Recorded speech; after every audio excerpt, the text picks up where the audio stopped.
There's something strange about comedians, something we often overlook. While we focus on the laughter, the punchlines, the clever turns of phrase, we miss the part where they stop being funny. I should quit. I'm a disgrace. What sort of comedian can't even make the lesbians laugh? Not because they've run out of jokes, but because they've seen something dark, uncomfortable, or dangerous, and they feel the need to say it.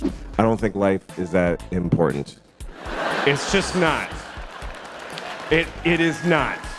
These are comedians that try to warn us. Starting off with George Carlin. He is the first name that comes to mind when we talk about comedians as messengers.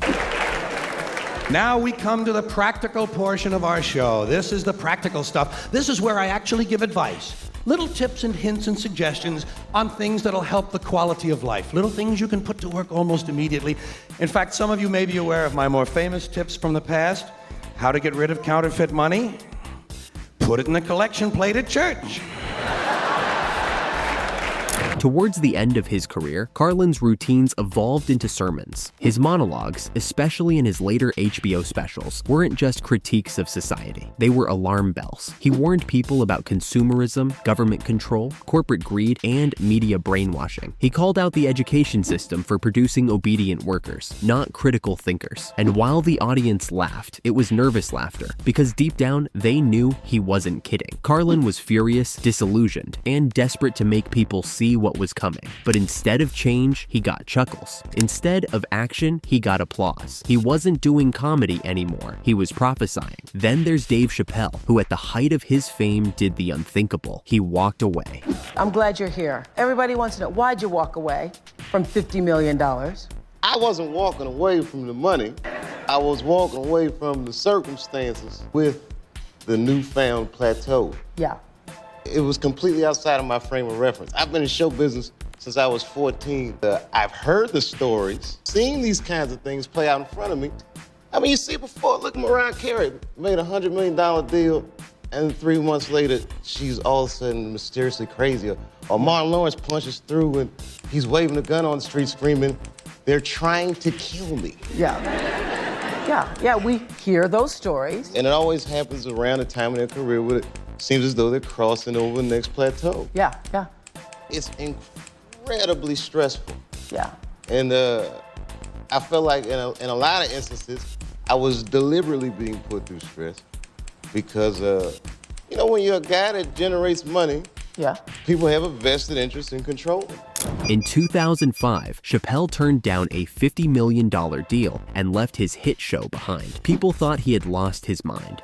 But later, he explained that something didn't feel right. He noticed how some audiences were laughing for the wrong reasons. Jokes meant to expose racism were getting applauded by people who were just enjoying the racism itself. He didn't want to be part of that. Chappelle warned about the dangers of being a black entertainer in a system built to exploit. He warned about how easy it is to be manipulated, dehumanized, and commodified. And when he returned years later, his comedy had changed. It was heavier, sharper, and unapologetically confrontational. He talked about free speech, cancel culture, politics, and race in ways that didn't always land comfortably. Some called him brave, others called him offensive, but what he was doing was warning people about the cracks in the culture and the price of ignoring them. Burnham, a different kind of comic from a younger generation, took the warning into the digital age. What the definition of a phone changes every single day. Like, when's the right age to get a phone? I don't know, because by the time your kid gets to that age, a phone is a completely different thing spiritually. Like I'm saying, these things are like interacting with our souls on a deep level, and that's the problem with the internet, and that's the challenge obviously you guys have with young kids. Is that, but it's like, good luck like having them like. When my kid's 9, he's not gonna have an iPhone. Yeah, of course not, because it's gonna be plugged into his head or whatever at that point, No, but truly, so like that's the really hard thing is that, and even with formulating opinions or making art about the internet, by the time you take the time, this is the problem about the internet in general. By the time you take time that is needed to think about something, to articulate it, it is obsolete. In his special Inside, filmed alone during the pandemic, he blended comedy, music, and existential dread to paint a picture of a world gone numb. His songs were catchy and clever, but the content was disturbing. He talked about internet addiction, constant surveillance, performative activism, and emotional burnout. His message was clear. We are drowning in content, isolated by screens, and slowly losing the ability to be human. People laughed. People clipped his songs and posted them online, the very thing he was criticizing. But the irony was the point. Bo wasn't trying to just make a comedy special. He was holding up a cracked mirror to our reality and daring us to look at it. The warning was in every second of that special, but most viewers just saw good lighting, smart lyrics, and viral moments. Richard Pryor warned his audience in the most vulnerable way possible, through his own life. That your humor offends white people. And I'm not that easily offended. Like, I'm not coming from a spot where Richard Pryor is going to offend me. I think you have humor that makes us see a lot of the truth and laugh at things we wouldn't normally laugh at. I think that's part of what you're doing.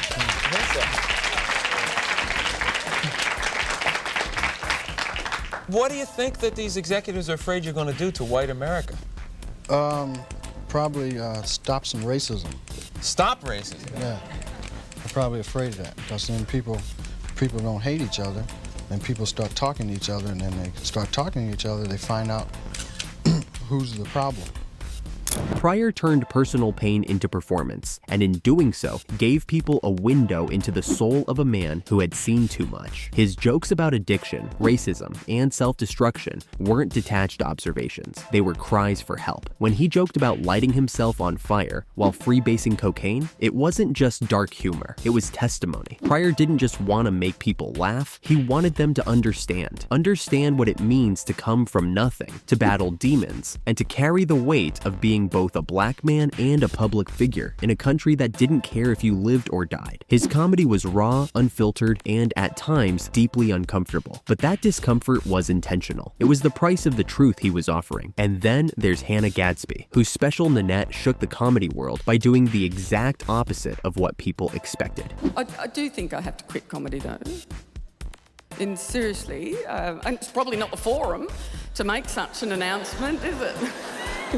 In the middle of a comedy show, but I have been questioning, this whole comedy thing. I don't feel very comfortable in it anymore. For the past year I've been questioning it and reassessing, and I think it's healthy for an adult human to take stock, pause, and reassess. And when I first started doing the comedy over a decade ago, my favourite comedian was Bill Cosby. There you go. It's very healthy to reassess, isn't it? And I've built a career out of self-deprecating humour. That's what I've built my career on. And I don't want to do that anymore. She stood on stage and told the audience that she was quitting comedy. Not because she wasn't good at it, but because she had grown tired of mining her trauma for their entertainment. She broke the format. She stopped telling jokes. She told stories, true, horrifying stories, of being attacked, humiliated, and silenced. She wasn't asking for pity. She was demanding to be seen. Her warning was about the damage we do when we expect marginalized people to package their pain as humor. About the way comedy can reinforce the very structures it's supposed to critique. And as the room grew quiet, she held her ground. No punchline, no release, just truth. Louis C.K., before his scandal and fall from grace, also dipped into the uncomfortable truths. A lot of things happen at the same time, so you take on the sense of freedom at the same time as you take on, it's been painful. Yeah. So in some ways I have a thinner skin, and but I look after myself better than I used to. Yeah. I think before all this stuff happened, I was quite reckless. Yeah, with my life and with my privacy and with my ego and with my everything. I was just like, hey, everybody, look at this, look at everything. Yeah. And I was just letting it all out and also taking on anything I was asked to do. And it was just, and I didn't have a sense of, like in in this last special, Sorry, I used Bob Dylan, what do you call this song? Like a Rolling Stone in the opening, because of this one line where he says, your friends all said, beware, doll, you're gonna fall. You thought they were all kidding you. This is the way I look at my life before.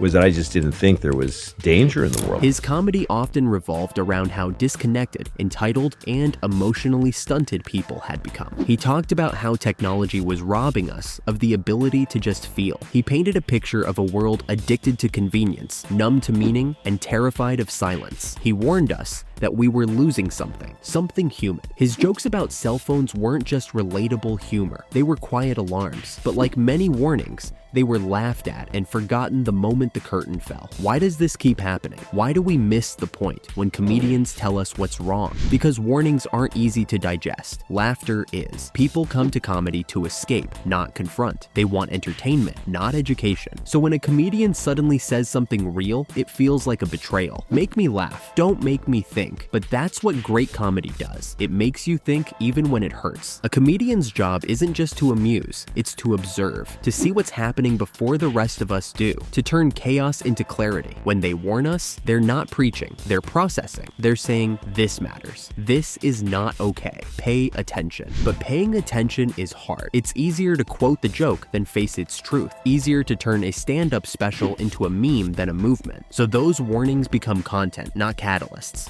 Yet we need these voices. In a world where truth is fractured and outrage is monetized, comedians are among the last who can say what they think and be heard, even briefly. So what happens when we listen? When we stop laughing just long enough to hear the urgency beneath the jokes? Maybe then we'll understand what Carlin was screaming about, why Chappelle walked away, why Burnham locked himself in a room, why Gadsby broke the format. These weren't just moments in entertainment, they were messages about the world we live in, the future we're shaping, and the cost of pretending everything's fine. The laughter fades, the lights dim, but the warnings remain, buried in the punchlines, waiting for us to finally hear them.